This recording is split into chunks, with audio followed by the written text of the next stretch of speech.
Hello বন্ধুরা, আপনাদের সবাইকে নতুন বছরের আন্তরিক প্রীতি শুভেচ্ছা ও অভিনন্দন। আশা করি আপনারা সবাই ভালো আছেন।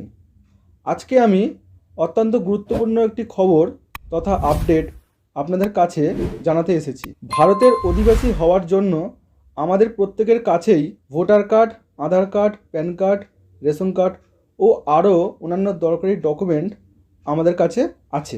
কিন্তু বর্তমান পরিস্থিতিতে এগুলির কোনোটাই ভারতের নাগরিকতা প্রমাণে যথেষ্ট নয়। সেই জন্য ভারত সরকার নতুন একটি কার্ড অর্থাৎ সিটিজেন কার্ড আনতে চলেছে। কেন্দ্রীয় সরকারের অন্দরে আলোচিত ও বিবেচিত হচ্ছে ভারতের নাগরিকত্ব সংক্রান্ত নতুন একটি কার্ড ইস্যু করার প্রস্তাব। ভারতের স্বরাষ্ট্র মন্ত্রক এবং সেন্সাস কমিশনার দপ্তরের বৈঠকে এই কার্ড নিয়ে চর্চা শুরু হয়েছে। দপ্তর সূত্রে জানা যাচ্ছে যে এনপিআরের ভিত্তিতে বৈধ ভারতীয় নাগরিকদের একটি করে সিটিজেন কার্ড দেওয়া হবে।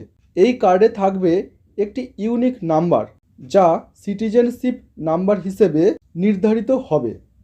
এই সিদ্ধান্ত যদি কার্যকর হয় তাহলে আগামী দিনে আধার কার্ড, ভোটার কার্ড, প্যান কার্ডের মতো আরও একটি নতুন কার্ড তৈরি হবে সমগ্র দেশে। আর এই কার্ড বানানোর জন্য আবার আমাদের সবাইকে দাঁড়াতে হবে লম্বা লাইনে। অসমে এনআরসি চালু হওয়ার সময়ই এই কার্ডের প্রস্তাব নিয়ে প্রথমবার আলোচনা শুরু হয়েছিল। ঠিক হয়েছিল যে বৈধ ও অবৈধ নাগরিকদের পার্থক্য করার জন্য এই সিটিজেন কার্ডই যথেষ্ট। এখন এই সিটিজেন কার্ড সিদ্ধান্ত চূড়ান্ত হলে আসন্ন বাজেটে এটি প্রকাশিত হবে।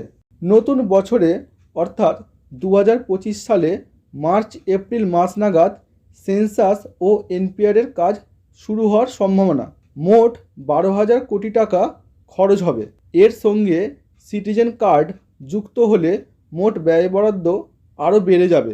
কেন্দ্রীয় সরকার বারবার জানিয়েছে যে voter card, Aadhaar card, PAN card এগুলির কোনো কার্ডই নাগরিকতার প্রমাণে যথেষ্ট নয়। তাই এই সিটিজেনশিপ কার্ডের প্রয়োজনীয়তার উপর জোর দিয়েছে স্বরাষ্ট্র মন্ত্রক। মূলত নিরাপত্তা ও অনুপ্রবেশকারীদের চিহ্নিত করতে নতুন এই কার্ড আনার পরিকল্পনা এনেছে ভারত সরকার। নতুন বছরে মোদী সরকারের ভবিষ্যৎ কর্মসূচির অন্যতম এজেন্ডা হলো এই সিটিজেন কার্ড, যা কিনা ওয়ান নেশন ওয়ান ইলেকশনের প্রধান আধার।